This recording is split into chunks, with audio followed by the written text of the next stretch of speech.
Deer বেশ, আমরা এসেছি প্রত্নতান্ত্রিক পূজারী শিব মন্দিরে, কেন্দ্রগড়িতে আছে এটা। এই যে দেখো, এটা ছিল অনেক আগে 7ম-8ম শতিকার, যেটা নাকি আমার বাবারও 14 পুরুষের জন্মের আগের, অর্থাৎ 1200 বছর আগের এটা হয়েছে প্রত্নতান্ত্রিক শিব মন্দির। এটা আছে কেন্দ্রগড়ি হুজাই। যারা দেখেননি একবার এসে যাবেন, কারণ এত বছর আগের পুরোনোগুলো দেখতে আমরা সবাই ভালোবাসি, সবারই ভালো লাগে পুরোনোগুলো। কারণ আজকে থেকে 1200 বছর আগে, 1200, বাহ, শুনতেই অদ্ভুত লাগে, তাই না? দেখো, দেখাবো একটি একটি করে শিবলিঙ্গ। এই যে আগে আরেকটি আছে, তারপরে আমরা যাব মন্দিরে। 1200 বছর আগের পা। ভিডিও করতেছে কিন্তু লাইভ করতে পারতেছি না, নেট প্রবলেম। এ মামা, মামা,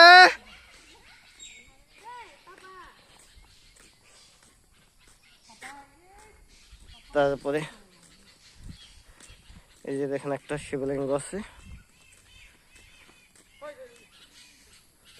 এইখানে যেগুলো ইট আছে বর্তমানে, বর্তমানে দিনে এটা নয়। এই যে দেখেন এটা কেমন থাকে, এটা আগের দিনের। আর আগে দেখাচ্ছি আরো আমি, এই যে শিবলিঙ্গ দেখেন 1200 বছর আগের। আর ইটাগুলো দেখেন, আপনারা হয়তো ভাবতে পারেন যে এটা নতুন, কিন্তু এমন ধরনের ইটা এখনকার দিনে দেখতে কখনো পাবেন না। এগুলো হয়েছে আগেকার দিনে, যেটা দেখেন এগুলো 1200 বছর আগের শিবলিঙ্গ, এখনো আছে। কি সুন্দরভাবে দেখো, মানুষ পূজা করে, তাই আরও আছে।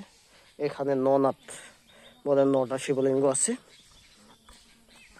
এমন করে একটি একটি করে 9টি শিবলিঙ্গ আছে এখানে, আপনারা দেখতে পাচ্ছেন। এক জায়গায় নয়, একটু একটু দূরে দূরে, তাই দেখাতে একটু সময় লাগে। আবার এদিকে আছে, দেখাবো।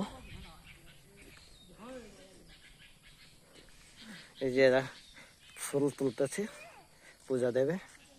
এই যে দেখো, মন্দিরের প্রাঙ্গণে পেয়েছে ফুল গাছ, আর ওখান থেকে ফুল তুলতেছে, ওরা পূজা দেবে।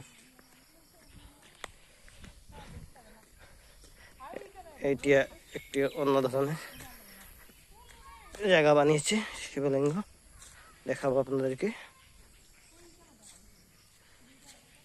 এই যে দেখেন, এসব হয়েছে 1200 বছর আগের।